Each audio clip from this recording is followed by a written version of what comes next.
8 o'clock on this Tuesday morning, June 10th. Thanks for joining us on ARC Rochester. I'm Abby Fridmann. And I'm Dan Schrack. We have a jam-packed 2 hours to get through this Tuesday morning, so let's run down what we have brewing for you today.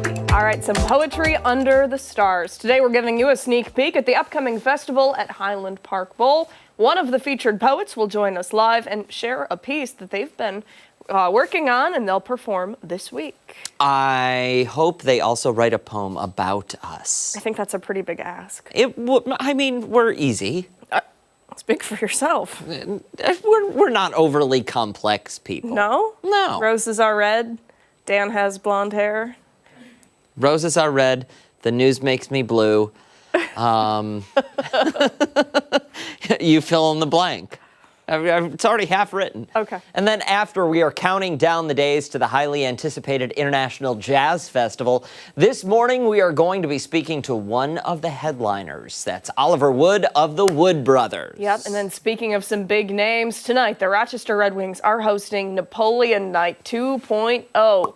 Today, we're going to be joined by two of the stars from the cult classic film Napoleon Dynamite. We're going to be speaking with Pedro and Uncle Rico. How do you like that? I'm pumped. Before all of that, we do want to get a check of some of our top local headlines. Stephannie Joseph at the live desk with our Tuesday morning news break.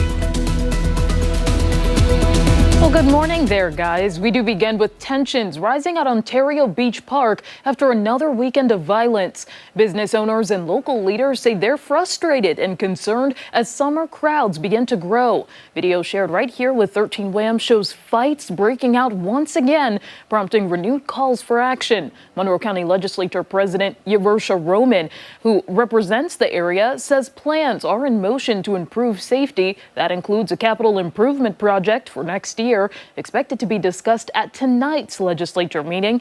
Local businesses say they're hopeful the changes will help restore order and ensure the park remains a safe and welcoming space for everyone. We do hope to learn more today about a meeting between Rochester Police and the Monroe County Sheriff's Office. Rochester police telling us shots were fired into a building on Weaver Street near Klein Street late last night. They say due to initial reports, they contained one location and had all inside the building come out. None of them were hit. Anyone with information should call 911. An emergency travel advisory has been lifted for Steuben County after yesterday's flooding. Take a look here. But a regular travel advisory remains in effect. Heavy rains on Monday flooded streets and yards in communities including Canisteo, Bath, Pulteney, and Wayne. Rochester's Major Crimes Unit is now investigating the death of a man found inside his CoStar Street apartment as a homicide. Officers say 65-year-old Israel Vega's body was discovered Sunday afternoon. His cause of death, though, has not been released, and the circumstances remain under investigation. Anyone with information should call Crime Stoppers at 423-9300.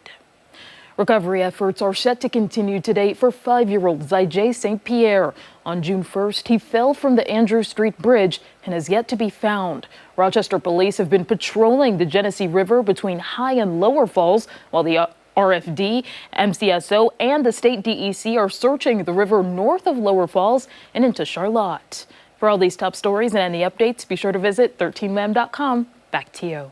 All right, Steph, thank you. We're going to switch gears now and get a look at our Tuesday forecast. We're going to see some more sunshine out there. Yes, Marty, my question for you, my friend, over in the Weather Center is for someone suffering from allergies. When is that going to quit? Because for their coworkers, maybe it's a little tedious. It's going to be tough. It's going to be tough. I'm not going to get in the middle of that one. But the only hard thing is that we're not really going to see much rain over these next couple days. We did see that, of course, yesterday. So the relief that we're going to see has been seen. Not much relief coming today. Good news, we're going to see some sunshine. But as we all know, it doesn't really help out with the allergy category and cleansing the atmosphere much. But at least it's going to be a pretty day. That's the good news there. 66 currently. We're seeing temperatures mainly start off in that 60s range. I think we'll end up in the 70s, mostly mid 70s, maybe a little breezy by the afternoon. So again, a pretty nice looking day in store for us. Maybe just a little more breezy as we head deeper into the day compared to what we're seeing right now, but still a pretty nice day. And we may see numbers pull back a little bit over the next couple afternoons after tomorrow, 82 tomorrow, but then down into the 70s or near 70 to finish off the week. But then numbers rise back mostly into the 80s as we head into early next week. What's going on over there? What am I missing? You said we're not going to see much rain to help cleanse the atmosphere. I looked at Abby and I said, she ain't helping cleanse the atmosphere in here either. Listen, I don't forecast for this. I feel bad for you because I know you've been suffering for 2 solid days now. well, 4, I guess. Maybe I'm allergic to you. I don't. We spend way too much time together. We all know it's the cottonwood.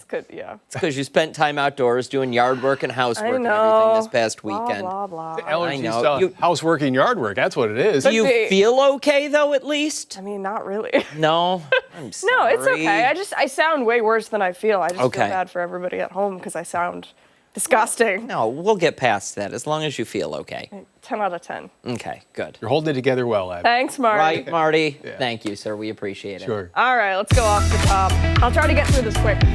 Topics that have piqued our interest this morning. I'm going to start off with one of the biggest updates to the iPhone that we have seen in years. We're talking about iOS 26 and what we can expect from this big release.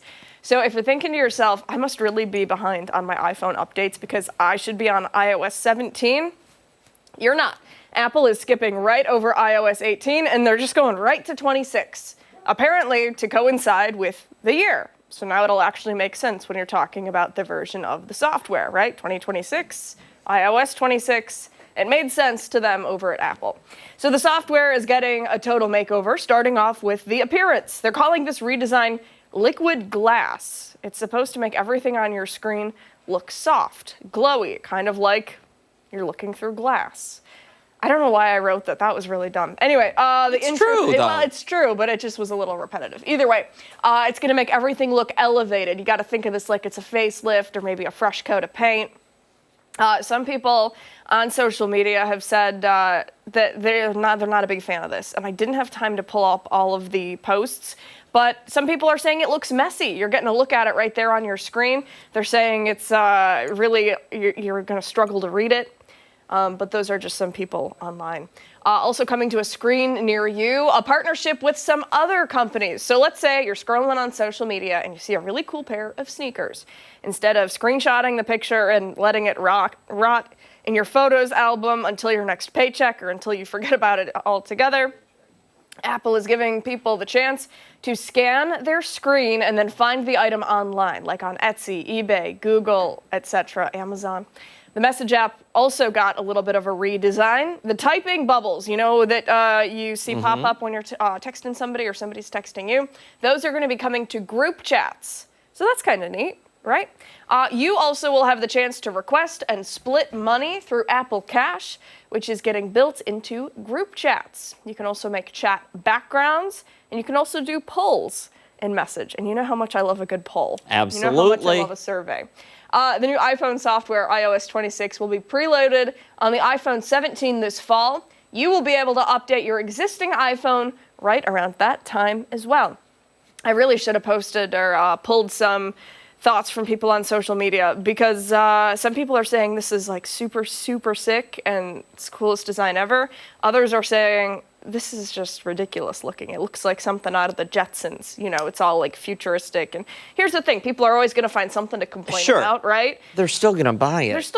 It's not even a buy. It's an update to your phone. Yeah, but it's not going to stop anyone from getting an iPhone. It gets to a point, I think, where you have to update it. Yeah? Yeah. So, I mean... Two of the features that I really liked, I watched part of the WWDC yesterday, and two of the features that I really liked were phone features. The first is when you call a company and they put you on hold. Yep. It recognizes the hold music and says, do you want to wait or do you want us to wait for you? And you can say, I want you to wait for me. And they say, okay. and it looks like it hangs up for you. You set your phone down, and then when a representative finally picks up, the phone calls you back and tells you what the representative has said as their greeting. Yeah. So you can say, oh, hi, Becky, what's going on? I need to talk to you about my stove that broke down last week. You know? Another, when a scam likely call comes through now, it's not going to ring your phone. It's going to answer for you. Yep. Find out what the person is, where they're calling from, then ring your phone and show you, hey, this company's calling you. Do you want to talk to them? And you can choose whether or not you want to ignore. I really like those two features. I'm excited for that hold feature. That was going to be my off the top for tomorrow. Sorry. It's okay. It's okay. We got it covered. Yeah. All right. So cool. So I'll come up with a different topic for you tomorrow. It's all right. Those are cool features also. They are. All right, we'll move along to mine now. Here's a deal you don't see every day. A cannabis dispensary in Michigan is offering discounts to anyone who brings in photographic proof of Bigfoot. No reward card, no email sign up, just you, your camera, and Sasquatch. Because who needs a coupon when you've got a close encounter with the paranormal? Take a look at this. So it all began with a Monroe County, Michigan man and his 12-year-old son. They were bow fishing when their dog suddenly bolted into the woods. Moments later, according to their firsthand report, a massive, hairy creature came out of the trees. They said it looked somewhere between a gorilla, a bear, walking upright fast and then gone in less than 10 seconds. They say it climbed an embankment, cleared the railroad tracks, then disappeared into the brush. Wow. The encounter was serious enough that they reported it to the Bigfoot Field Researchers Organization. Yeah, that's a real thing. The BFRO, that's what it's called. They logged the case as a credible sighting. A local dispensary, though, is using this report as a sales opportunity, now running the Bigfoot promo. Show proof and get a deal on some pot. They haven't clarified what counts as proof, but there's one thing we know about Bigfoot sightings is that they're never really crystal clear. And believe it or not, we had some Bigfoot sightings here in Henrietta just this morning, right outside our station. Look at this. I captured this footage. You can't laugh. Oh, we were supposed to edit this. Nobody's going to believe it. Run, John. I don't.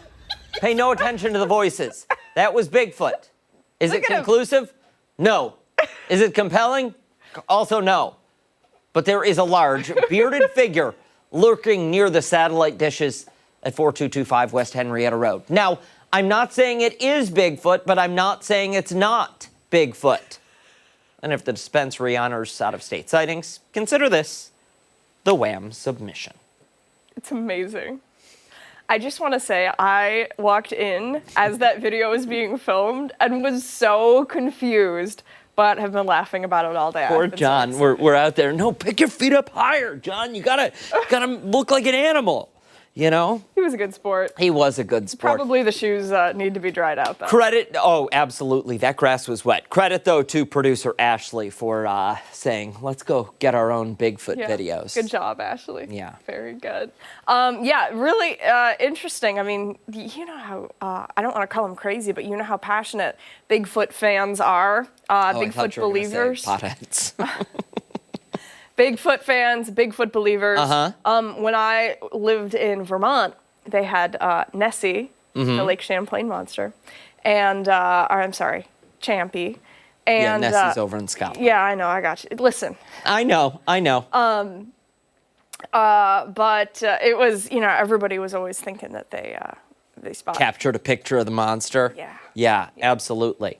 I said, you know there's going to be people showing up to that store with crayon drawings of Bigfoot saying, this is my evidence. Probably. Can I get my discount, my free doobie?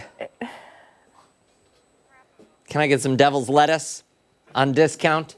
Hey, stick around. We've got a lot more to come here on Arc Rochester, including when we come back, we're checking in with Chris Lopez, who's spending time with some furry friends this morning. Yeah, don't forget, take us on the go wherever you are. We're streaming live right now on the 13 Wham YouTube channel and on foxrochester.com. Stick around. We're back after this.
some jazzy music.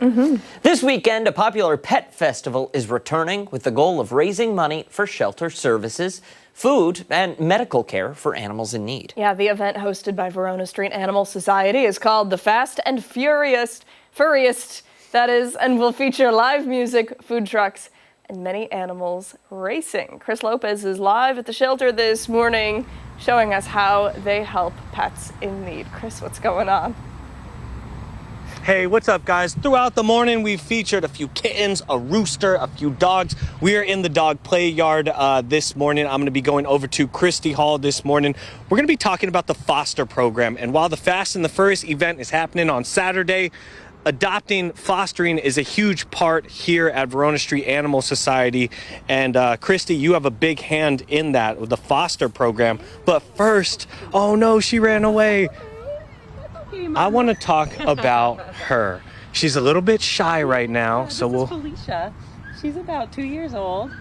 She was really scared when she first got here. She had trouble coming out of the kennel. Now she's a big brave girl. She loves dogs. So we Does she love chicken? She loves dogs and chicken. Guys, she's eating chicken right now. She was too scared to come out of her kennel when we first met her, and now she is coming over to yard. She does love dogs, so she's usually pretty comfortable over here.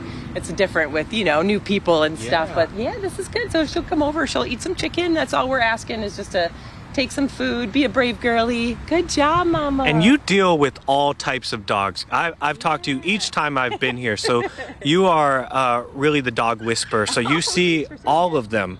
How would you recommend, so if someone wants to adopt her, and she's timid, how does someone go ahead and go about getting the dog to warm up to them, especially when they have a lot of people in the house? That's not warming up to one person. It could be 4 or 5 people. Exactly. Felicia, and it's always hard to know based on shelter behavior, because obviously these dogs are under a lot of stress. So we don't really see the true the true dog. So what we'd recommend is definitely having everyone in the family come down, resident dog included, kids, whoever's going to be living in the home with her. We'll do a visit. The staff will probably take her outside. You can meet her even over in the play yard here, just where she's a little more comfortable. Some really shy dogs love kids. They love the energy. They're more comfortable with kids. Some really shy dogs find children terrifying. So, it's really, we haven't seen her around kids yet. So she may be a dog for like a couple, or she may be a dog for a big family if she loves the kids. So it depends. It's hard to tell just based on their shelter behavior, because these are animals under extreme stress, and you're not going to see the real picture of who they are. So she may love a family. And she loves the chicken. And she likes chicken.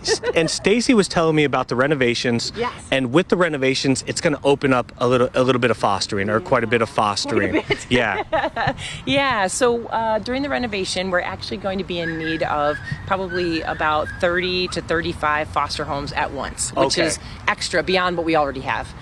So that's a huge ask of the community, but we're hoping that we can all pull together rescues, other shelters, our wonderful dog-loving community of Rochester, and get enough dogs out of the shelter so we're going to do about half of the kennel renovation at a time. So we'll do half the dogs out, and then that'll be done, and then we'll get the other half. It's a good plan. Yeah, it's going to be a lot, but we have an amazing community and so much support.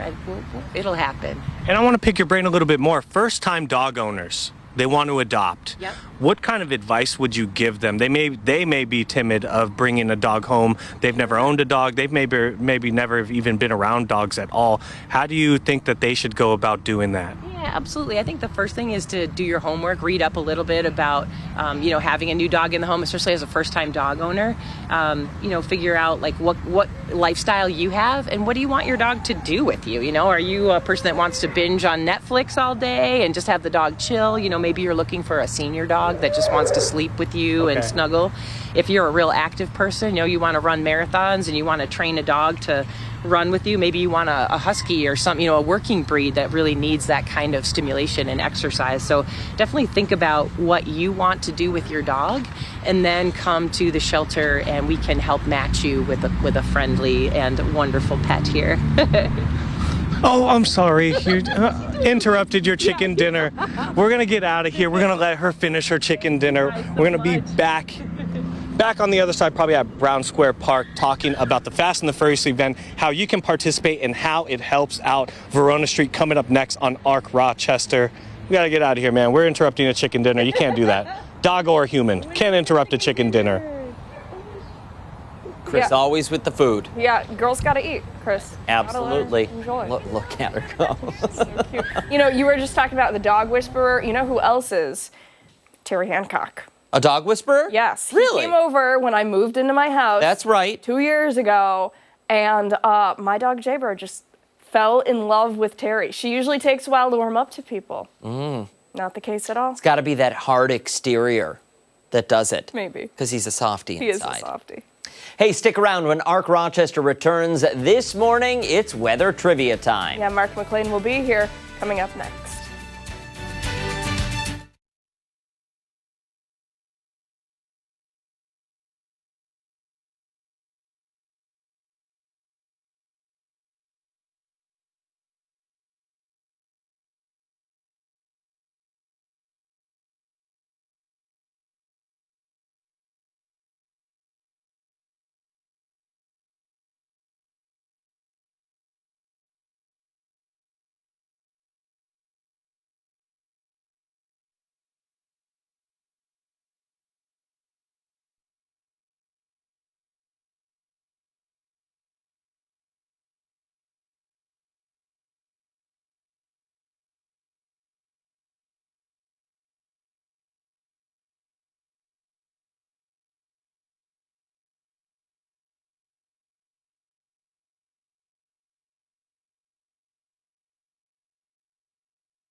Mark is here with a look now at today's clearer skies, along with weather trivia.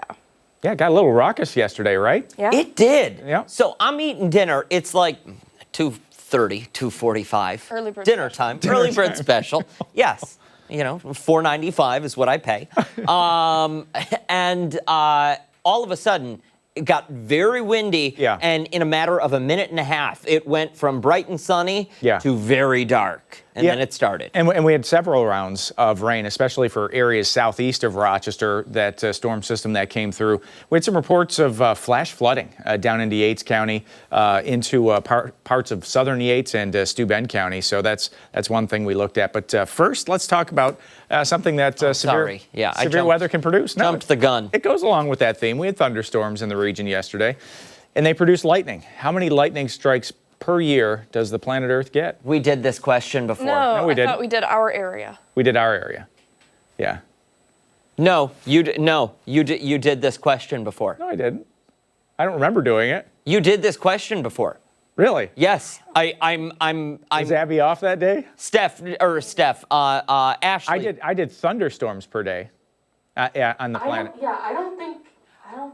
I did thunderstorms. We had 40,000 thunderstorms a day. Remember that one? I really think you did this question. Really? Yeah. Do we want to make it interesting? Do we want to bet on it? Wow. If you're wrong. Yeah, Dan, you're wrong. No, I if don't. you're Maybe wrong. you know what? Maybe I did put it up, but I don't remember putting it up. I'll go back on the Facebook feed. Can you? Oh.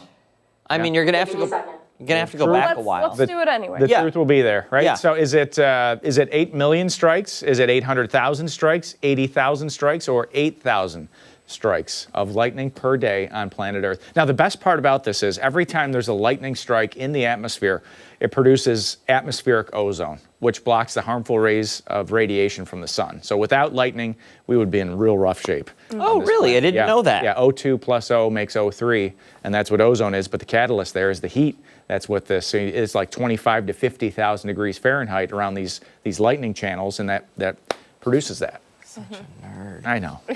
We teach this stuff. We teach this stuff.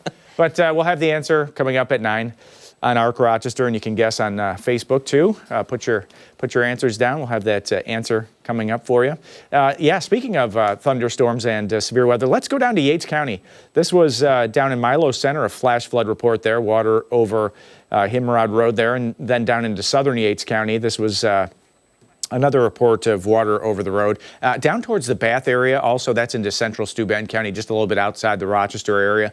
Also had some reports of flash flooding down that direction too. So it's not unusual during summer to get some, quick rising water on some of these local tributaries, especially, when you start getting rainfall at the rate of an inch or two an hour. But yeah, couldn't be quieter today. We love it. 66 degrees, the southwest breeze is at 11, so our dew point is still in the 60s, and we're going to start putting in different kind of like lifestyle forecasts, like golf forecasts, boating forecasts, UV forecasts. We'll start sprinkling in some other stuff here, but if you're hitting the links today, you get to that 18th hole, and it's going to be probably in the low 70s early this afternoon and through the afternoon. A little bit of a breeze, that flag up there, it's going to be standing out. But lake forecast too, the lake water is still 52, so just keep that in mind if you're up there. Mostly sunny. Southwest breeze turning west is going to be picking up with waves less than 2 feet. Now, Ultimate Doppler still has rain, but it's all in eastern New York. Now, that's all shifting away from western New York. The next question you probably have is, where does our next weather system come from? And here's a wider view. And back towards the west, northwest, that area of low pressure there, that's going to be sending a cold front our way. As we go through, it looks like Thursday morning, somewhere in that time frame, that blue line on your screen that's advancing towards Rochester. That's going to knock the temperature down late this week, but right now it looks like that front is kind of moisture starved, so the chance for rain on Thursday, we're going to keep it pretty low for now. We'll keep you updated if we need to put an update on that. But the extended forecast will have low 80s tomorrow, nice warm, almost summer-like day, mainly dry for Thursday. And your weekend weather, Father's Day, of course, coming up on Sunday. Some passing showers around. There's still some data that does show that chance. Warmer into next week, but temps in the upper 60s for Saturday and mid-70s for Dad on Sunday.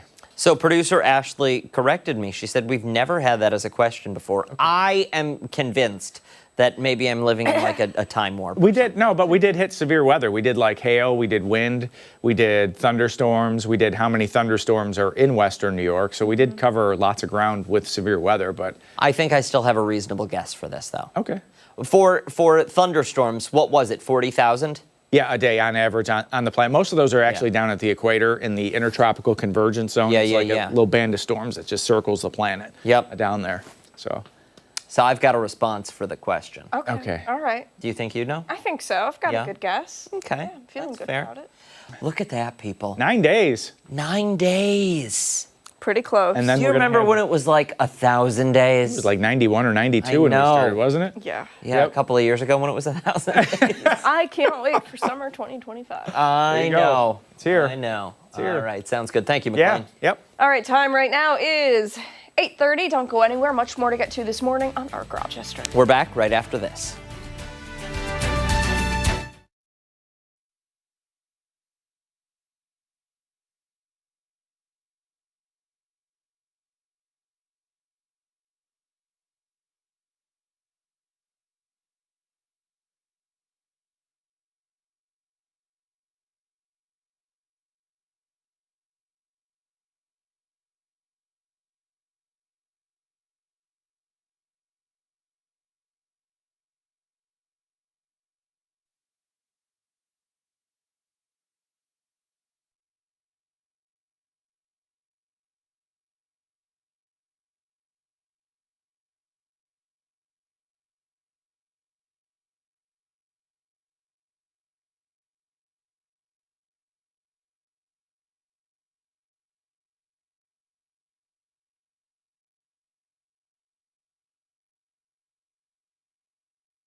this Tuesday morning. Thanks so much for sticking with us here on ARC Rochester. The Hyundai Salute to Heroes is an annual event that was launched in 2021 and brought to the Rochester area for the first time just this year. Yeah, the Salute to Heroes is a way of acknowledging ordinary people of our community who do selfless things heroically. And Evangelist Stanley of the People's Choice Kitchen was recently awarded a brand new 2025 Hyundai Kona. Yeah, this morning we're learning more about this honor and how all of the amazing work she does comes together. She joins us now in studio for more. First and foremost, Evangela, congratulations. This is so cool. It is. It's amazing. I'm like still in shock. I'm like, I've never owned a new car in my life, and to think that this gentleman, Ronald Hall, would nominate me. And I guess he watched the commercials on TV advertising the Hyundai Salute to Heroes contest and nominated me. So this was totally a shock to me. No one deserves it more. And truly amazing. And congratulations, too. I imagine that this was a very emotional moment for you. Oh. Tell us what was going through your mind. I was totally floored. I'm like, first, when they handed me the roses and to see the news crew there, I'm like, what's going on? And to see my Wegmans favorite manager and my Gates police chief, I just didn't register what was going on in that moment until, I guess, the gentleman from Matthews of Greece Hyundai dealership, he walked up to me and explained that I was nominated for the Salute to Heroes contest by Ronald Hall, and that I actually won. I'm like, I won? He was like, yeah, you won a brand new Hyundai Kona 2025, free and clear. I'm like, and I just lost it because it's like, I'm so used to pouring back and helping others. I was like, wow, I actually now own it, my own new car, which is beautiful. And it's in the mail, so it will. It'll arrive soon. Exactly. And I'm glad that you say that it's free and clear, because a lot of times when people win these prizes, what some people at home might not know is you end up having to pay the sales tax in the state, and you still got to pay all that stuff. But Matthews Hyundai is covering all of that for you. Exactly. I'm like, I do not have to pay a penny for the vehicle, and free and clear, I think, for 3 years of service and maintenance. Wow. I know. I'm like, wow, it's mind-boggling that this happened to me. Because when I think of heroes, honestly, I think of police officers, all my first responders that I love. They know how much I love them. They're instrumental with all my events. I never would look at myself as a hero. For so many people, you are. I mean, People's Choice Kitchen serves countless people, not just every day, but all day, every day, all year long. For somebody who's unfamiliar, give us a little recap about all of the work that you do for People's Choice Kitchen. I really enjoy the fact that I offer pay what you can afford. My area is 19th Ward. I'm located at 575 Brooks Avenue, so it's pretty challenging for families over there. And also on a daily basis, I have kids stop in, and I'll treat them to lunch and snacks just to make sure that they're fed. I'm not sure what their lifestyle or their home is like, so I want to make sure they at least have something to eat before they go to bed. And as far as events, oh God, I just enjoy pouring back. And it's not just myself, it's all law enforcement, it's Wegmans, it's Salvatore's Pizzeria, Soccer Sam, and oh God, it's countless others that come together, like-minded business owners, and realize that, hey, if we all come together, we could really make a huge difference in this community. And I'm just hoping with my platform, other small businesses will come together and adopt my idea of reaching out to your other business owners, and let's help some families in need. And the most importantly thing is that I've been told so many times by families that you give us hope. You give us hope, and that word is like, wow. That's what I want to do, is let them know that eventually it's going to get better. Just stay on the path you're on and keep the kids in school, and I just want to help with anything I could do. Listen, your food feeds the people, and the hope that you offer feeds the soul is what it does. It really does, because that is a thing that can carry anybody through a dark day. Sure. And you do that, as Abby said, day in, day out, consistently, without fail. And I truly mean it when I say I don't think there's one person in the city of Rochester who deserves this more. There's nobody like you who gives back the way you do. From the moment I moved here, I learned about that doing stories and reading stories about you. And congratulations, you deserve every bit of it. Thank you. Every bit of it. Thank you, and I have to tell you that I've asked my Lord and Savior to use me on a daily basis. I don't care what way to use me, but that's my prayer. It's my daily prayers to make a difference in someone's life, to try to be a blessing to someone in need. That is absolutely beautiful. Thank you so much for coming in today. And once again, congratulations on the brand new Hyundai Kona. Did I get that right? Hyundai Kona. Yes. Which will be in the mail, is in the mail, and It is. Arriving to your home very shortly. And I cannot wait. We'll call you when we need a ride. Yeah, How's that really. sound? I will definitely give you a ride. All right, Thank you. sounds good. Thank you, Evangelist Stanley. The People's Choice Kitchen, we'll post all the information you need to know if you want to go on our website, foxrochester.com, after the show this morning. Much more to get to here on Arc Rochester, including when we come back. We're going to check in with Chris Lopez once again, who's feeling extra positive this morning. I see what you did there. Don't forget, you can watch us on the go wherever you are. We are streaming live right now on the 13WAM YouTube channel and foxrochester.com. Stick around. Arc Rochester returns after this.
Hey, happening this weekend, it is the Fast and Furriest event at the Verona Street Animal Society, and it is truly a local fan favorite. It absolutely is. The event features a 5 and 10K race, live music, food trucks, and of course, plenty of cute animals. Chris Lopez is out there right now checking out some of the local talent taking part in the races. Hey there, Chris. Hey guys, I'm joined by Mary Jones and Ray this morning, and our special guest here is Mambo. He is 5 months old, I believe. Talk to me a little bit about Mambo and the characteristics of Mambo. Very hyped. Yes. And already took the tour. He's already took the treat. He's a stray, but he is such a sweetheart. He's a baby, so he's gonna be excitable. He's gonna want to play. He loves walks. He loves humans. It takes him a little bit to get adjusted, so he'll be shy at first. But once you're like, I'm your friend, he's like, I'm yours too. And dealing with shy dogs, you guys deal with all kinds of dogs. I asked Christy in the last hit, how do you deal with the shy dog? Is there a special approach that you take, maybe? I usually just approach them slowly. It's definitely a bond of trust. So they have to learn to trust you. And if they don't trust you, they're not going to be your friend. So just approach them, give them your hand, offer them treats. And if they're not ready, then they're not ready. Respect their boundaries. Yeah. And once they're there, just give them love. And once they're like, you're my friend, then go all in and show them the love. And you guys got a big weekend coming up, 19th annual Fast and Furriest event. Obviously the races, you have the 5K, the 10K. There's a kids race going on. Mary, I'm going to go to you for that one. That is brand new this year. That is brand new. We're hoping, this event is family friendly. So we want all the families to come out, bring your kids, bring your dogs, bring your, whatever sociable pets that you have and enjoy the day. You guys have a mile-long dog walk, I believe, right? Yep. There's a 10K, a 5K, the kids run, and then we have a mile-long dog walk. That one of your is that the most popular event of Saturday, pretty much? That is definitely the most popular event. And then also vaccines, $15 adoptions. Can you elaborate a tad bit more on that, Ray? Yes, so you can bring your dog down to get free vaccines. They can get their rabies and their DAPP vaccines for free, and then adoptions. Whatever pups and cats we have available, $15. So if you want a sibling for the pet you already have, or you're just looking to adopt, Saturday is the perfect day to do that. And the money that comes in through this event, where does it go to? How does it help you guys out? The money raised from the event allows us to support Rochester Animal Services and many of their programs. Verona Street provides some critical vaccines and medicines that are used in the clinic. We supply money for the foster program. We supply money for our community outreach programs. A lot of areas are funded by the money that will be raised on Saturday. If someone's looking to take home Mambo, how do they go about doing that? They can come in and visit with Mambo, but they can also go online and fill out an application for him, which would be a good idea because I think he's going to be very popular and he'll have a lot of people who want to win his heart. Registration kicks off at 7, but you can register online. Races, when do they start? About 8-ish, I would say? The races start at 8. The 10K kicks off at 8. The 5K starts at 8:15. And then the dog walk is at 10 o'clock. Okay. Saturday, I think the weather is going to be good. I will leave that up to Marty Schneider to figure that one out, but it should be a great day, and it's also a great day to support your local animal shelter and help out dogs like Mambo. I'm going to send it back to you guys in studio. We'll also have information on our website on foxrochester.com as to how you can help, how you can participate. Saturday, Fast and the Furriest. Back to you guys in studio. Are you tired now? Should we ask him to pronounce it? Maybe. Hey, Chris. Yeah. Go for it. What's Marty's last name? Didn't I say Schneider? Say it again? Snyder. Snyder. I call Marty Schneider. Snyder.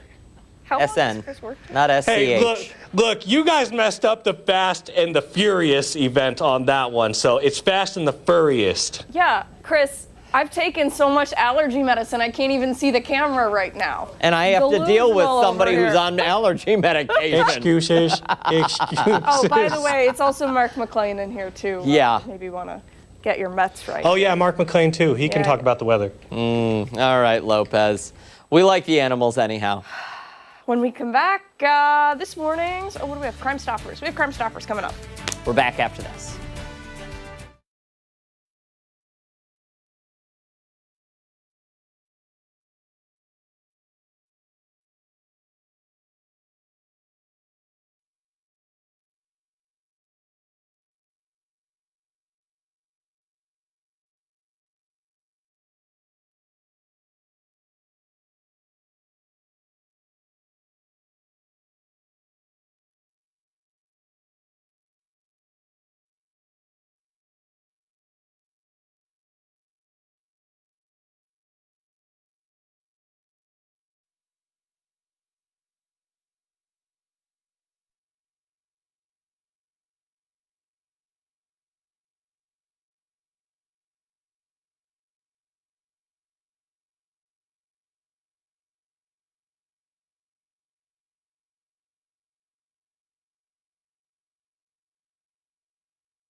8:49 this morning. For this morning's Crime Stoppers, we're taking a closer look at an open murder case that the Rochester Police Department is still working to solve. It has been more than 7 years since Roy Jones Jr. was shot and killed outside his garage on Seward Street. Joining us now to talk about the investigation is Detective Andrew McKenzie. Thank you for being here. We appreciate it. Thank you.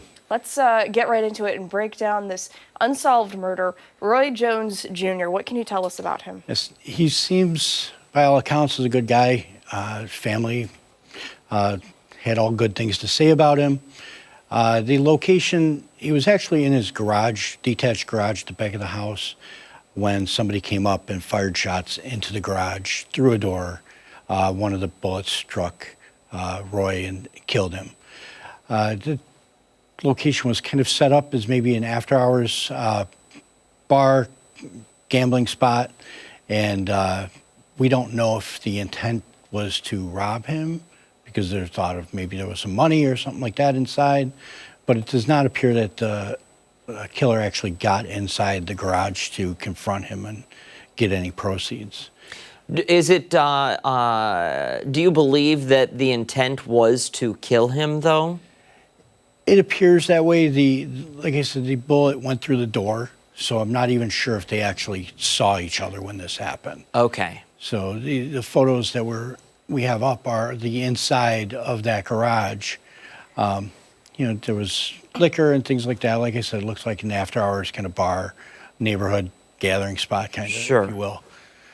So that being said, do you have any idea what led up to the shooting that night? Were there people at the house? Were they taking part in the gambling and the drinking? No, at that point, it was about 6:15 in the morning when the shots were fired, and Mr. Jones was alone in the garage, by all accounts, and it was not uncommon for him to be in the garage by himself at those times, to spend the night out there, to have a heater and things like that.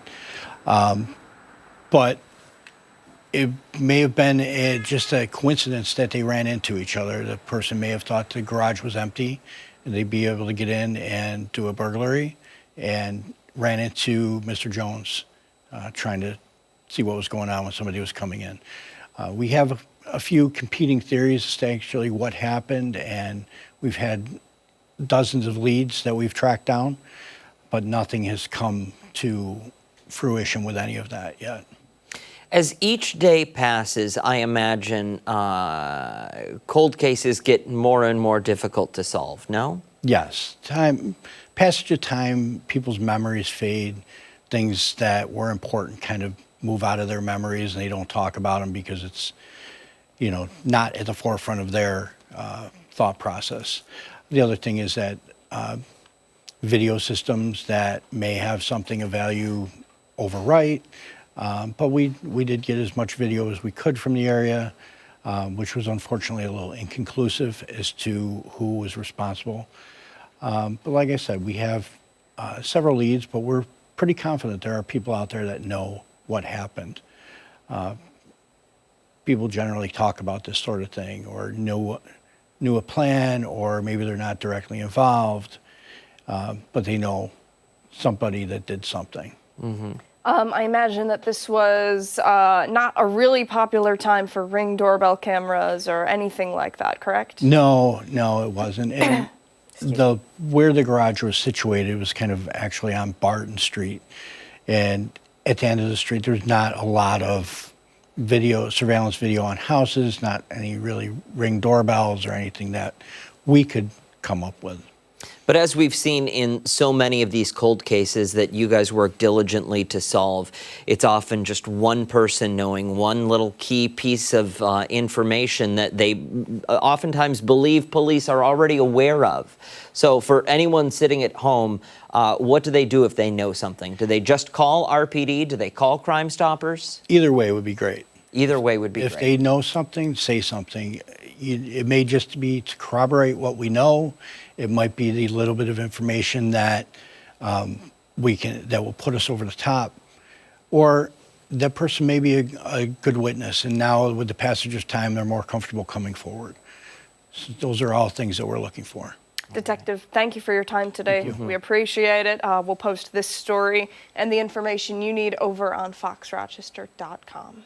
8:54 this morning. Stick around. A lot more to come right here on ARC Rochester. We're back after this.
More to get to this morning on ARC Rochester as we continue into the 9 o'clock hour. Stephannie Joseph will break down some of our top political stories. Yeah, she joins us now with a preview of what's ahead at 9. Hey, Steph. Hey there, guys. In today's Political Pulse, we continue to look at the federal response to unrest in Los Angeles amid anti-ICE protests. President Trump is doubling the number of National Guard members deployed and activating hundreds of Marines, while California is now suing him. Plus the uncertainty at the CDC after all the members of an advisory panel were ousted. And the new recommendation from senators to address safety at Reagan National Airport. Also, when the Secretary of Defense will appear before lawmakers after the Signalgate controversy. That's all coming up in our 9 o'clock hour. ARC Rochester returns right after this.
Tuesday morning, June 10th. Thanks for sticking with us on Arc Rochester. I'm Abby Fridmann. And I'm Dan Schrack. Meteorologist Mark McLean with us once again. He'll have a check of our forecast in just a few minutes. Before that, we want to turn to Stephannie Joseph with your Arc Rochester news break. Here are some of the top local stories that we're following this Tuesday. And just into our newsroom, Rochester police are asking for help finding a missing 17-year-old. This is Amariana Reed, last seen Monday night around 9:15 on Holland Street. Police think she is endangered and may need medical attention. She was last seen wearing a black jacket and black pants. Anyone with information should call 911. Tensions are rising at Ontario Beach Park after another weekend of violence. Business owners and local leaders say they're frustrated and concerned as summer crowds begin to grow.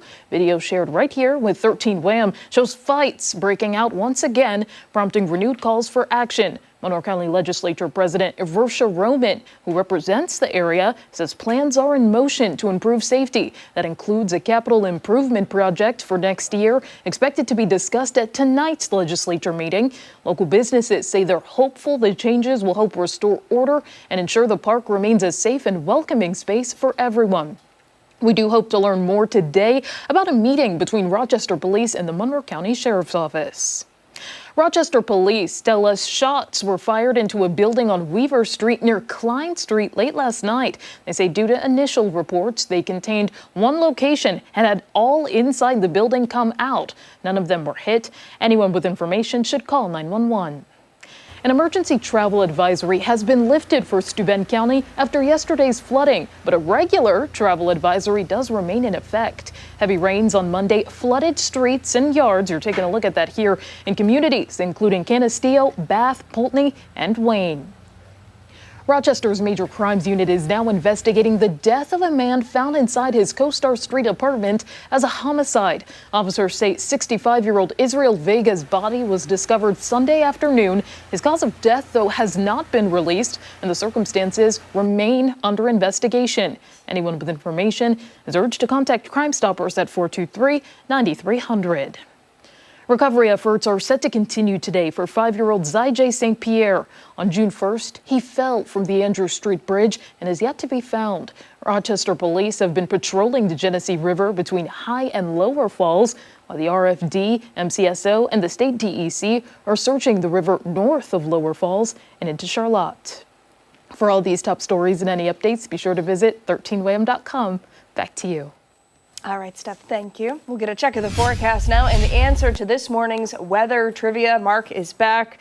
And there was some debate over whether or not we'd covered this question. You know what? I think it might have been on the bar at the bottom. You know, when you have the trivia answers and then there's that little info tidbit kind of thing at the bottom. I think it might have been that. I don't know. You might be right. I don't know. Yeah. Well, listen, I'm keeping my guess. I'm not changing it. All right. So we had thunderstorms in the region yesterday. They produced lightning. How many lightning strikes does the Earth get per year? 8 million strikes, 800,000 strikes, 80,000 strikes, or 8,000 strikes a day on average? Okay. You just asked two different questions. What did I say? You just said year and day, didn't you? Did I say year on that? Did that say year? I don't know. Go back. Can we go back? Well, Pamela, Wayne, and Yvonne all had A. Julie had B. Did it say year? Oh, it does say per year. Oh, that would be times 365. This would be a much larger number. This is per day. You're okay. Right. So You're right. what are You're we right. asking? Per day? Per day. Per day. Per day. Oops. What's up, Mark? You feeling overwhelmed? Honestly, yeah. Maybe a little. Stressed? Maybe a little. So it's 40,000 storms a day. Okay, I'm going with 800,000 strikes a day. Okay. Yeah, I'm with you on that, I think. The answer is actually A. Wow. It's 8 million strikes a day. A day. Per day. Yeah, on the planet's surface. That's wild. Okay, wait a second. 8 million strikes of lightning per day. So 8 million times 365 is what you're saying for a year? Let's have Ashley do that one behind the scenes. Just do 8 million times 365. We'll see what that number ends up. I mean, it's billions, right? It's gotta be. It's got to be. 2,920,000,000. That's a lot. That's a lot of lightning. That's a lot of lightning. It is. Yeah, your chances of being struck is only like 1 in 600,000. Those are pretty good odds. Why is that? Is it because it is usually striking in areas that are like not very popular? Well, it's usually recreation. It's usually golf, football, some kind of outdoor sporting event, boating, something like that, or hiking. I saw a video of a fisherman yesterday getting hit twice. Yeah, I saw that video twice. too. Yeah, I think Roy Sullivan, if I'm not mistaken, has the record.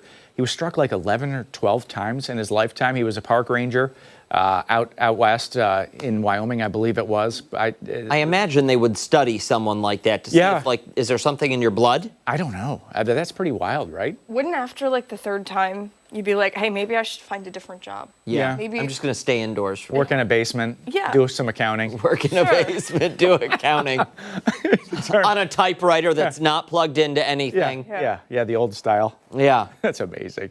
So 8 million strikes. Hang on, did we do the other part of this? I can't remember. Yeah, we did. The bottom part. He's been stressed, ladies and gentlemen. No, I didn't put one in. So, okay. All right. Oh, well.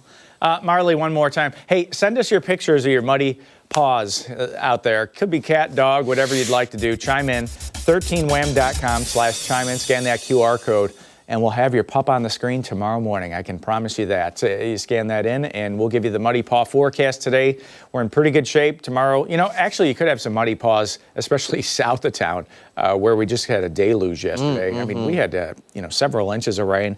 By the weekend, we do have some rain back in the forecast, and we'll talk about that right here. But rain over the last week, we actually had over an inch at the airport yesterday. It was 1.12 inches. So we've got this little swale that goes through our backyard. I call it Lake McLean when the thunderstorms start hitting. Depends on what's floating by. You could have a rubber ducky race and something like this. Not wrong. Obviously for areas south of Rochester, way too much rain. We did have some incidents of flash flooding down into parts of Yates County and Steuben County yesterday. But 68 for now. West wind is going to pick up this afternoon. You're going to notice that. That's going to help us to dry out a little bit. It's going to be a little breezy today. The dew point temperature should be on its way down. And for the kiddos, not too many of these days left. It looks A-OK for temps. Should be in the low 70s, dropping into the upper 60s by 7 o'clock. And rain, very unlikely today. That rain is all off to the east now, out towards eastern New York and drifting away from the southwest to the northeast, and we're opening up into some sunshine. We'll keep that around in the forecast. Now, there's actually a front that's going to go through today. It's going to knock the dew point back a little bit, and there's a second front. Watch this blue line that comes at us from the Midwest. This is a moisture-starved weather system, so we're not going to see a ton of rain from this, but it is going to change the temperature late this week. We'll start to get into some cooler values towards the end of the week, get back from the 80s tomorrow and drop back likely into the upper 60s towards the end of the week. But a bit breezy. Again, clouds decrease today. We'll see the temperature in the low to mid 70s for the high temperature on the extended forecast. Warmer for Wednesday. It looks like a mainly dry Thursday. By Friday, again, a little cooler. Don't be surprised if most of that day and Saturday actually stay in the 60s for us. Father's Day right now, a couple of passing showers. Doesn't look like a washout for Father's Day. And next week, a little bit of a warm up for Monday, back to the 80s. Maybe just enough time so that Dad can get out and grill.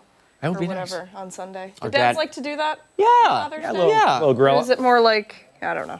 No, I don't mind to cook out on a Sunday afternoon, especially if it's dry. A little fire pit, if you got a fire pit or Listen, something. I say put Dad to work on Father's Day. Well, cut the Right? grass at Yeah, least. mow the lawn, will We got ya? to do something. Got to check one box at least. I feel like you do. Yep, Those lists, they only get longer. they do. They only get longer. There it is, folks. 9 days, 14 hours, 50 minutes, and 50 seconds. Ashley put it in the budget that we're actually going to have a solstice party this year. Oh, Yeah. that's great. She did put it in the budget? Yeah, I just told her right now. Ashley, what are we doing? What are the plans? $10. $10. $10. Wow, what- Okay, listen. Let's go wild. I say then we might as well Party poppers, little confetti poppers. we might as well plan it on the show and how to stretch a buck. Your party planning committee coming together. It's authentic. Segment, right? Relevant. It's relevant and community-based. Did you know that that's what ARC 'cause stands we'll invite you, the community. 9:09 this morning. Stick around. We've got a lot more to come right here on ARC Rochester, including when we come back. We're getting a bit poetic this Tuesday morning. Yeah, don't forget, take us on the go wherever you are. We're streaming live right now on the 13WHAM YouTube channel and on foxrochester.com. We're back after this.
9:12 this morning. Starting tomorrow, poetry is returning to the Highland Park Bowl for a 3-day celebration of art, and you are invited. Yeah, this morning we're looking ahead to the upcoming festival. Joining us now is Artistic Director at Writers and Books, Tyler Barton, and Rochester-based poet, Anderson Allen. Good morning to you both. Thank you for being here. Good morning. Thanks so much for having us. This is a really cool festival. For somebody who's unfamiliar, give us a little overview of what it's going to look like. Sure. So it's 3 nights outside at Highland Park in the Bowl. So it's going to be poetry and music interspersed throughout each of the 3 nights. And we're featuring poets who are working here in Rochester, so local poets. We have regional poets from like Geneva and upstate New York, and then we also are bringing poets from New York City as well. So we're really highlighting all of the poetry talent across New York State and mix in local music with it as well. So. And this is one of those events where you can, grab the significant other, pack a picnic basket, and go hang out on the lawn and listen to some great artistry, correct? Absolutely. It's just a nice way to spend a summer evening, I think. So yeah, bring a blanket, bring a friend, bring some food and drinks to sip on, and yeah, listen to the lyrics, listen to the poets, and then you can buy books afterwards too, so you can dive back into some of the things you heard maybe during the performance. So, yeah. Now, for both of you, I want to know what is so special about poetry. Yeah. Why should somebody want to come to this festival if they really have no idea just how beautiful it is? Well, I'll just speak for myself. I'll say poetry. Poetry is like a good dish that you've never had. You know, once you have it, I tell people this all the time. Like, if you want to experience something good or, hear some great stuff, if it's poetry, go get your life changed. I say it just like that because I really do believe that the word has the power to allow people a certain level of freedom to express themselves. But poetry also is, I think, a universal language that really unifies us, and it also speaks to the heart, the human experience. We were talking during the break, and you said you began writing at about the age of 11. Was there a poem or a piece of literature or something that you read that set you on this path that you remember? So I want to say around that time period, the earliest memories I have of writers are in my family. My mother, she used to write poetry. She used to perform it in church. And although I never got to see her do it, just the idea of it was there. My brothers were all lyricists, so they would write stuff. And I would, when Sonic Adventure came out, I would, just play that game. And there was a rap song that they did with Knuckles. And it was super corny, but I memorized it. And I just, would kind of parade it around like I actually wrote it, even though I didn't. But that's kind of where, it started for me. And the older I got, I just started to get deeper into it. I always knew I wanted to be an artist. I always knew I wanted to do something with words. And the older I got, I'll say, it just started to become more prevalent to me that it was the path for me to take. I feel like I was failing at trying to live life on other people's terms. And my dream was still there, and it still persisted. And it was just saying, come on. So I jumped in. That's got to be so inspiring for people out there to hear that story and, realize that anything really is possible if you just follow those dreams and have ambition like you do. Wondering where you get the inspiration for your poems. I think my inspiration draws from many different experiences, but I want to just express the fullness of who I am and all the curiosities that I have. I remember, just being a young person who ingested like all this different information. And I was always a kid who resisted the idea, like when we learn something, we won't use it later on in life. But as a writer, you use everything. Everything is source material. And it also, for me, is just a space where I can embody all of what I am, all of who I am without apology. And it's something that I want to give to other people. And Anderson, you have something that you wrote that you're going to read for us today? Yes, I did not write what I'm getting ready to read. Okay. But this is work from Amiri Baraka in the tradition, and I'm just going to read a little excerpt from that poem, and it'll be something that you get to experience tomorrow. So, like I said before, come get your life changed. Sounds good. We'll let you take it away. Alrighty.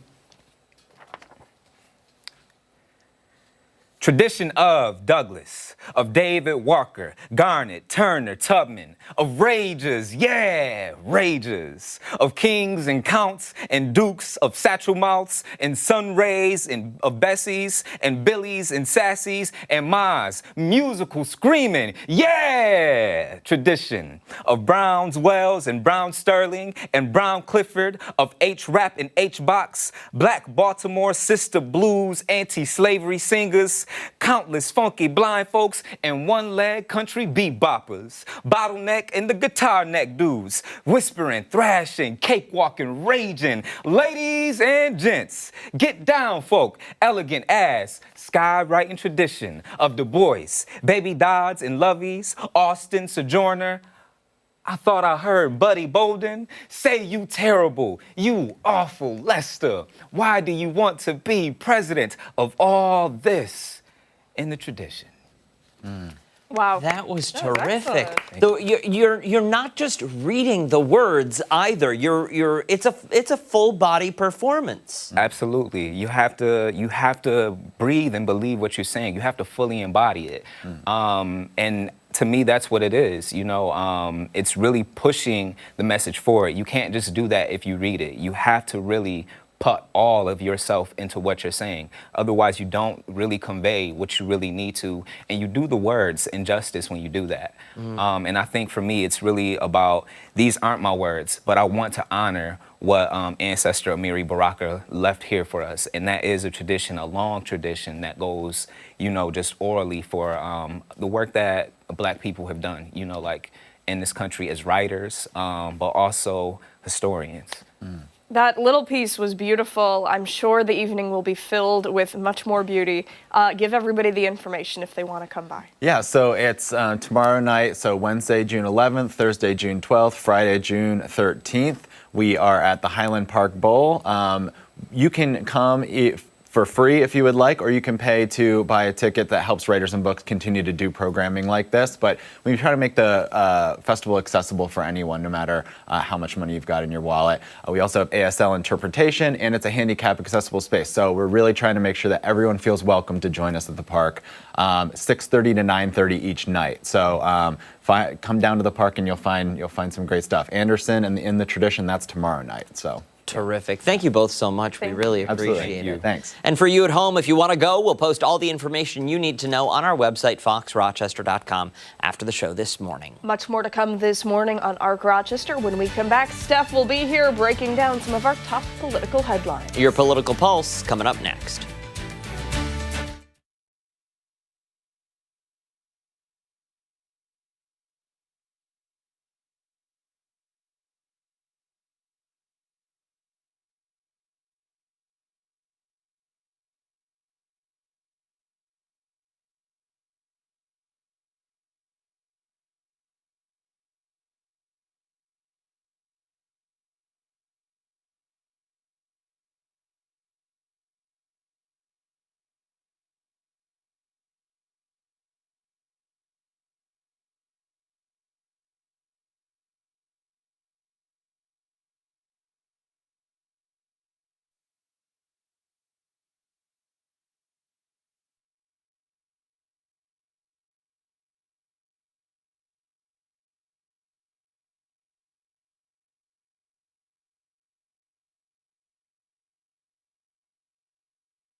It's time for a political pulse check here in ARC Rochester. We continue to follow the response from President Trump to unrest in Los Angeles. Anti-ICE protesters took to the streets for a fourth day yesterday.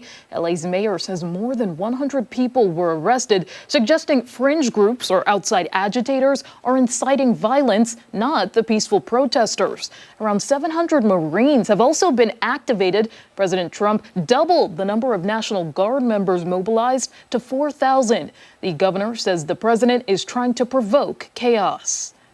He's taken the illegal and unconstitutional act of federalizing the National Guard, and he's putting lives at risk. I said, look, you got to take care of this, otherwise I'm sending in the troops. That's what we did. Now, California is suing Trump for his actions. The lawsuit cites two laws, the 10th Amendment and the Posse Comitatus Act. Let's start with the latter, which outlaws using the military for domestic law enforcement unless approved by Congress or the Constitution. California believes that should be reserved in dire circumstances, unlike now. Under the 10th Amendment, any power not clearly designated to the federal government is believed to fall under the state's purview.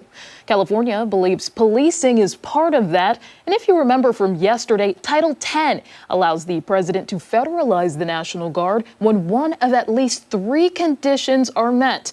This is what California's Attorney General had to say on that. We brought a lawsuit today that makes it clear that the authority upon which President Trump relies and Pete Hegseth relies for calling in the National Guard does not allow them to call in the National Guard. They are trying to exercise authority they do not have. In order for them to call in the National Guard, there needs to be a rebellion. There's not. There needs to be an invasion. There's not. There needs to be an assessment that the regular forces can't execute the laws. That has not been determined either. And the Health and Human Services Secretary is overhauling the CDC's Vaccine Advisory Committee. Robert F. Kennedy Jr. will replace the 17-member committee of pediatricians, immunologists, and other physicians with new people. It's a move that hasn't been done before. In a statement, Kennedy said, "We are prioritizing the restoration of public trust above any pro or anti-vaccine agenda, but not all health experts agree." And turning now to Senate leaders, they're demanding an audit of air traffic safety following that deadly mid-air collision at Reagan National Airport back in January. 67 people were killed when a passenger jet collided with an Army Black Hawk helicopter, raising serious safety concerns. Since then, there have been other close calls. A bipartisan group of senators wants audits from the Army and the Department of Transportation so an independent review can be done.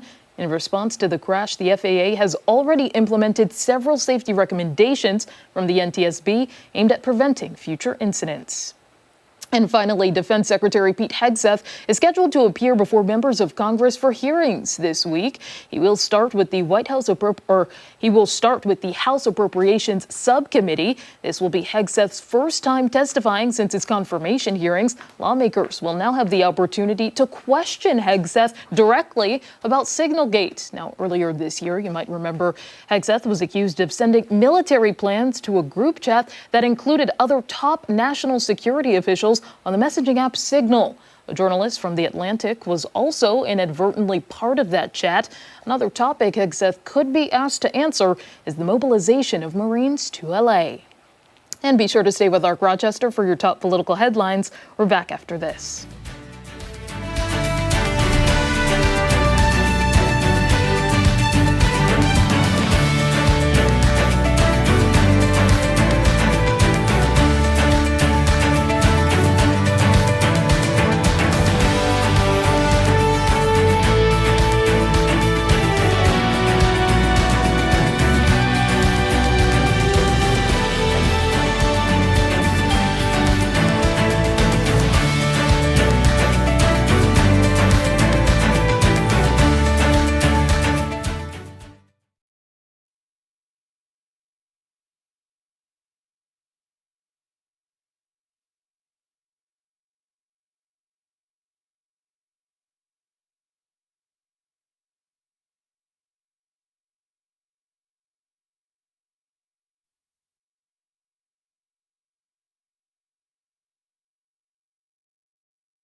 9:30 this Tuesday morning. We are just 10 days out from the start of the Rochester International Jazz Festival. Can you believe it? And the excitement is growing. Yeah, 9 days of live music, all in the heart of downtown.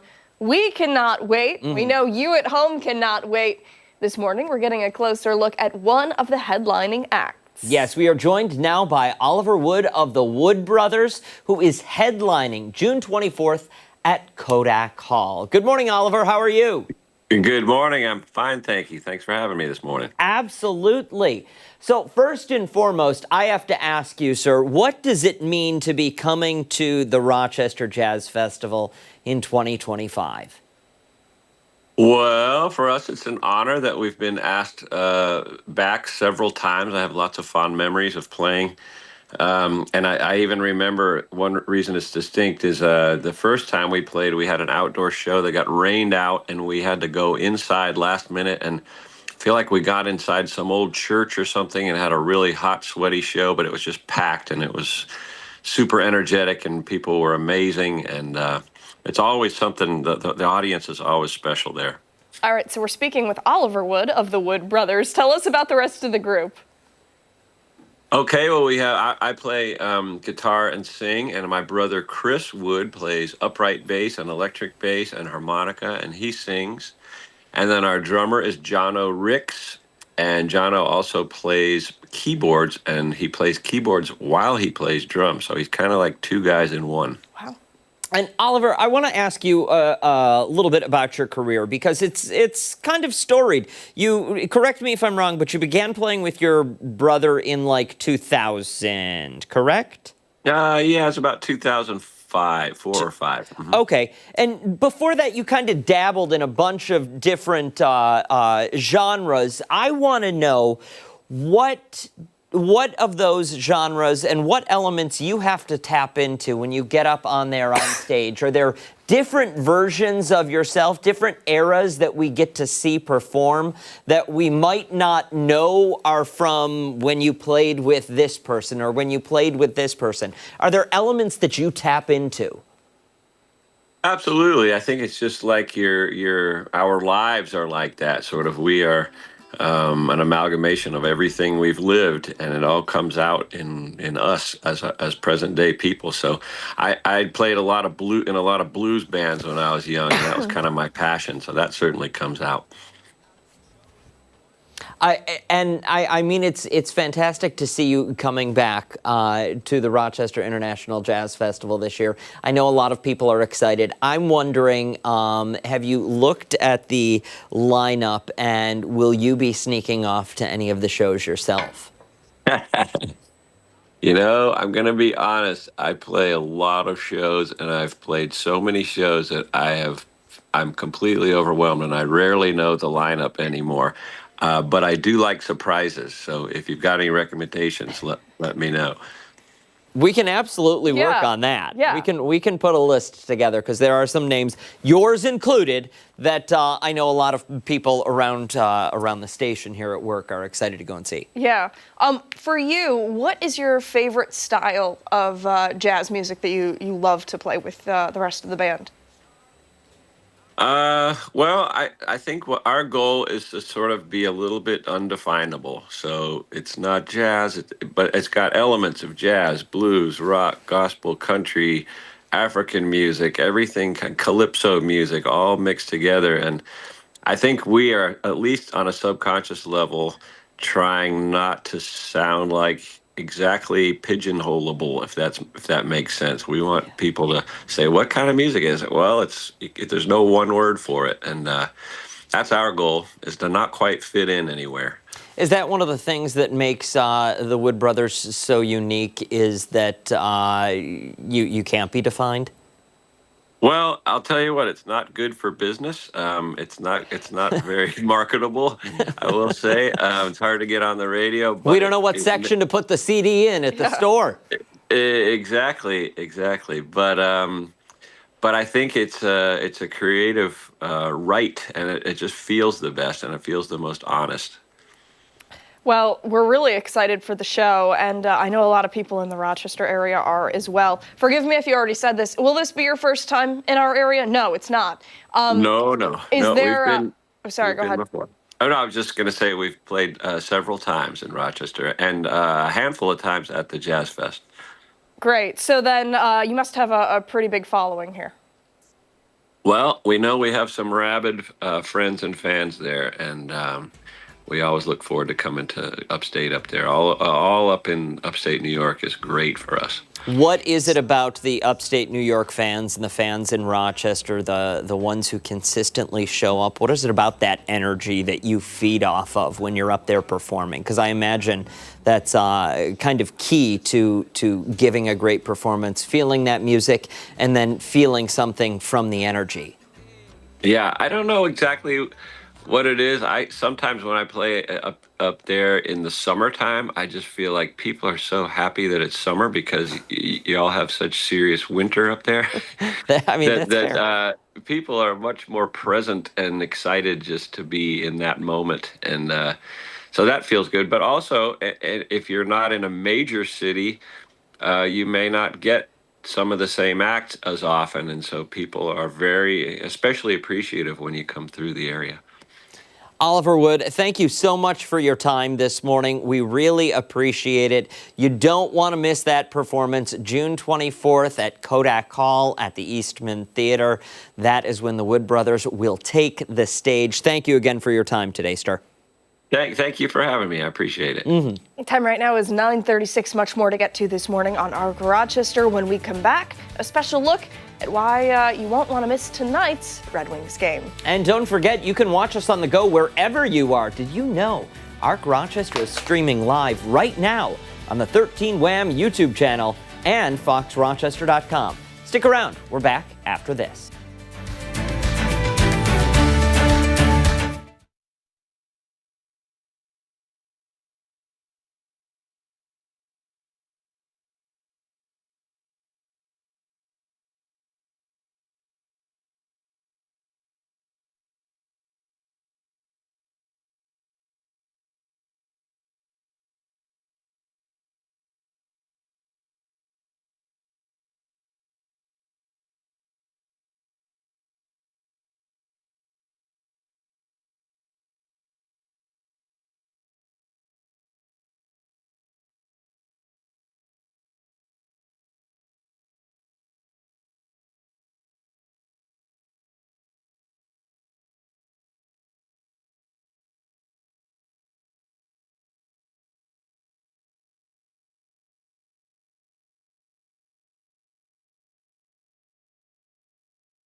Welcome back. Fans of the early 2000s film Napoleon Dynamite Get excited. Tonight, the Red Wings are once again hosting their beloved Napoleon Night, and this year it is bigger and sweeter than ever before. Yeah, not only is Pedro showing up, but this year the Red Wings are also bringing Uncle Rico to the ballpark. This morning, they decided to stop by the studio ahead of the game tonight. We are joined now by John Grise and Efren Ramirez. Thank you both so much for waking up and coming in. We appreciate it. Good morning. Still not awoken. Listen, that's okay. You showed up, and that's all you got. Leave it. That's all that matters. That's Right. all that matters. I want to talk about the fandom that still exists around this. Really, it's become a cult classic at this point around this film. What is it like for the two of you to walk around? And I imagine people still walk up, and I'm voting for Pedro. Well, he looks the same. I don't look quite the same. Kidding?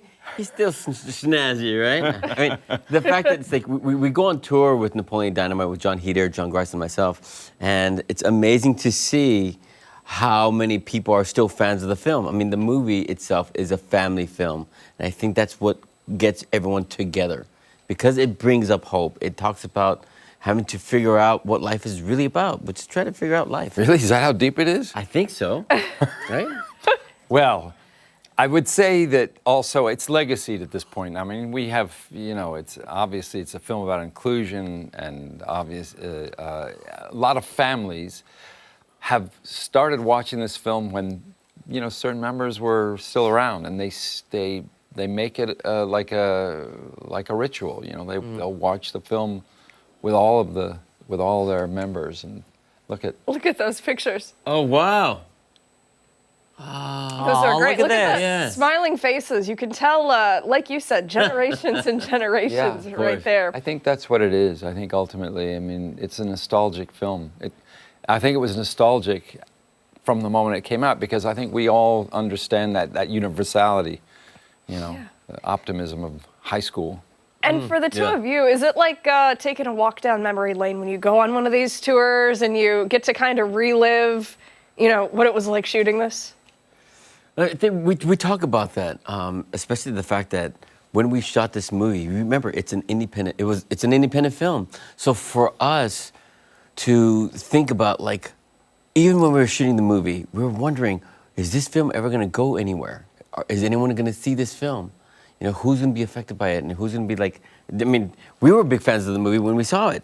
So when we were making it, I mean, literally, we were the original fans, and I think one of the reasons we like to do this is because we are still the original fans, and we like to share with the fans. And we do quote, especially our favorite character, which is Kip.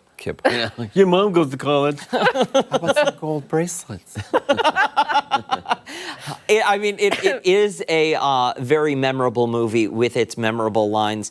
But you, sir, I'm sure have a whole new following, given the last 3 seasons of The White Lotus, which I gotta tell you, huge fan of the show. Yes, me too. What has that whole experience been like? I mean, I would say, it's interesting, chapters, if you're looking at your life in chapters, I mean, Napoleon Dynamite was a sea change for me. White Lotus is just the same thing. It's just a bigger one, and, at a later time in life, it's an amazing experience. I mean, what a wonderful show to be part of. I mean, Mike White is clearly touched by some higher force right now. He's really incredible, and he writes what that kind of writing is it just rolls out of your mouth. It's beautiful. Are we going to see, Efren, are we going to see you in the next season? Are we in talks with Mike White? We can only think about the future, but we can't really talk about it. Okay. That's fair. That's fair. I like that. So, and at this very moment, all we can think about are the Red Wings and the large challenge that they have. And the Jacksonville Jumbo shrimp. There we go. We can handle the shrimp. Do we have those stats yet? 37 and 26 for Jacksonville. 37 and 26 for 22 and 39 for the Wings. See, the Wings got Wings this. have got this in the bag. In the bag. Come on. In the bag. Good. Okay, so this is not your first time in Rochester. No, we had you on it our is show not, before. my lady. Is there anything that you're wanting to do while you're back in town, aside from the Wings game? Kodak. the Kodak Museum, right? Because isn't this the place where it got started? It is. Yeah. Right? Where Kodak got its start. Absolutely. George Eastman. Head on to the Eastman Theater. Check out the museum there. And for you, sir, is this your first time? I believe this is my second time, but I can't really remember because I have a memory problem. No, I drove through here many, many years ago, like 1999. Very good. Well, we're happy to have you back. Yeah, absolutely. I have a feeling a lot of people drive through Rochester, but that's neither here nor there. It's like, yeah, this is cool. Don't go anywhere, you either, because we're coming back after the commercial break to wrap up our conversation. John Grise, Efren Ramirez on the other side of the break, and tonight at the Rochester Red Wings game. Stick around. We're back after this.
.47, we are back now with John Grise and Efren Ramirez, who are getting ready for Napoleon Night 2.0 with the Red Wings at Innovative Field. Yeah, thanks so much for sticking around, you guys. We appreciate it. Oh, it's fun. It's going to be a lot of fun. The game tonight is going to be really interesting. You guys have been on tour. You were in Pittsburgh before this. Now you're in Rochester. And now you guys are headed out the door shortly after the game, yes? Right away. Where are we headed?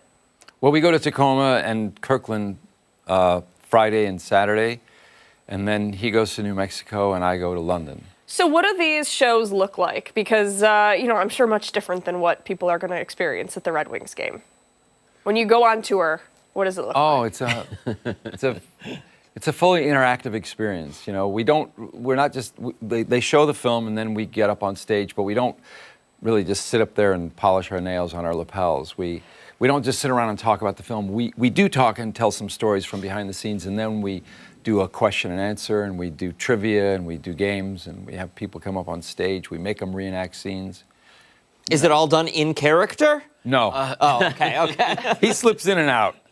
It really is amazing to see, even after 21 years, to see the audience dressed up as the characters and to see them reenact some of the scenes on stage.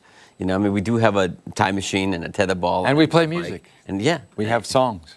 Yeah, it's a whole show. It's so a show. Come see it. Come see it. Come see it. It's going to be in Vegas soon. Not, probably. No. Listen, it sounds like it's something that could go to Vegas, though. You've had such broad success with this. This has been amazing. It really has been. What is it like when you meet those fans that might have been teens when the movie came out and saw it in theaters with their little clique? Now they've got their senior citizen discounts. Yes, exactly. They're senior, or now they're showing the movie to their kids. Yeah. It's funny having to see some of the teenagers who are dressed up as the characters, or even the teenagers who are like, I don't know what this movie is about. It doesn't make any sense. You're like, yeah, because you are Napoleon. So Right. We do meet our fair share of Napoleons. Do you? Oh, yeah. And Ricos. And the Uncle Ricos, which I don't know if they're in their own wardrobe or if they're in costume. We can't tell. But it's like there's a universal truth to it. I mean, it's like, that's why I'm saying these are like, in a way, archetypes, you know? Mm-hmm. And so I think there's a lot of people who relate to this. And it's certainly people who felt like outliers at school or wherever they've grown up. And all of a sudden there's a kind of a mutual understanding because Napoleon being the way Napoleon is, and being a bit of a hero, you know? The underdog. Yeah. The underdog. The last segment we were talking a little bit about this, but you know, it's gotta feel crazy when you think about shooting the film all those years ago. Did you have any idea that it would transpire into what it is now? You must have liked the script. We loved at it. first. We had no clue. Yeah. I mean, and really, as he was saying, as Ephraim was saying, an independent film, it's a crapshoot. If it gets picked up by the right people that really put the money behind it or distribute it properly, Fox Searchlight had a really good idea about this movie. And then I think MTV getting on board only just upped the ante, and I think that's really what helped this film. But the first 6 weeks that this film was in theaters, it did not really perform well. So you have to kind of thank the exhibitors as well, who are like saying, we're going to stick with this movie. We believe in this film. I mean, it had a lot of angels behind it. It absolutely did, and it you know, they're still carrying it because it still means a lot to a lot of people. We've talked about this tour. We know you're here for the Red Wings. When is the tour coming to Rochester? When is the tour taking to Kodak? We asked that question last night. Well, why haven't we come done here? Rochester? Yeah, I mean, we've been to Ithaca. There you go. Albany. Ithaca doesn't have anything we don't have. Buffalo. I'm telling you. Yeah.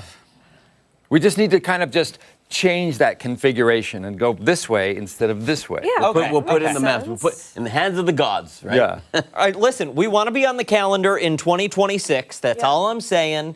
Take it into consideration, and maybe we'll plan ahead. I think we're doing so far about 35 cities for next year already. Wow. Seriously? Yeah, a lot of the years booked. How do you work out the scheduling for that? Because you're both still prominent actors. You both still have gigs. You both constantly have jobs. How do you figure all of that scheduling out when you're dealing with 1, 2, 3, 4, 5, Well, 6 you know what? people? Like, if the truth is, we're both like Ringo in a way.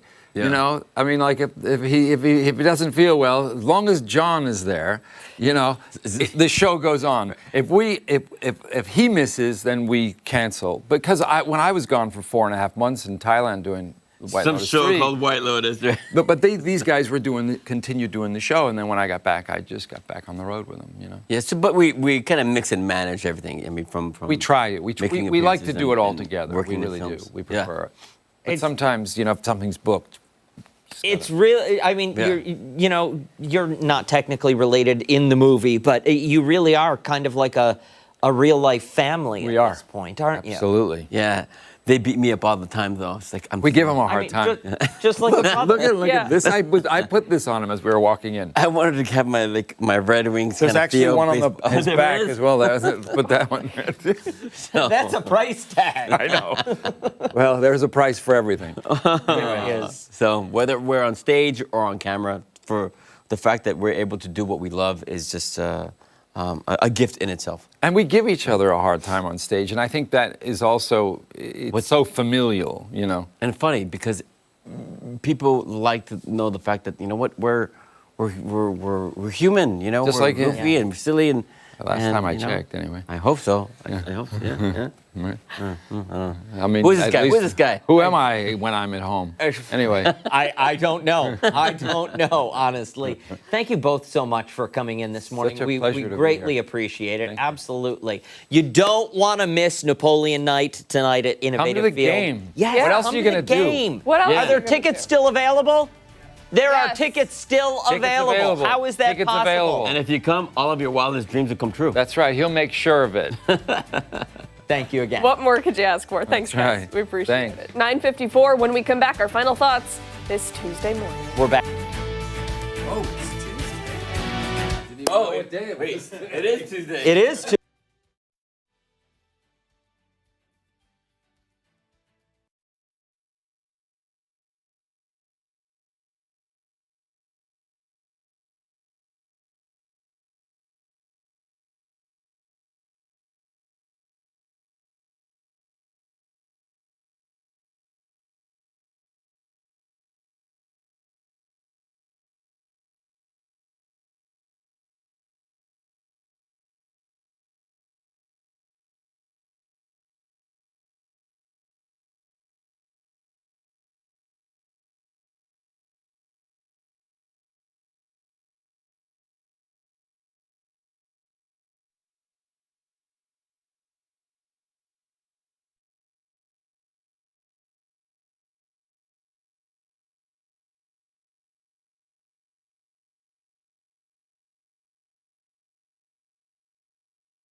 All right, final thoughts. It's time for the final thought. Should have had a football.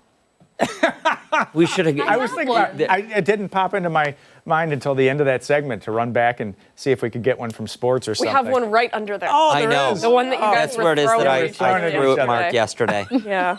Hit him right in the face. That was really That was fun. Yeah. That was fun. Huge fan of both of theirs. Yeah.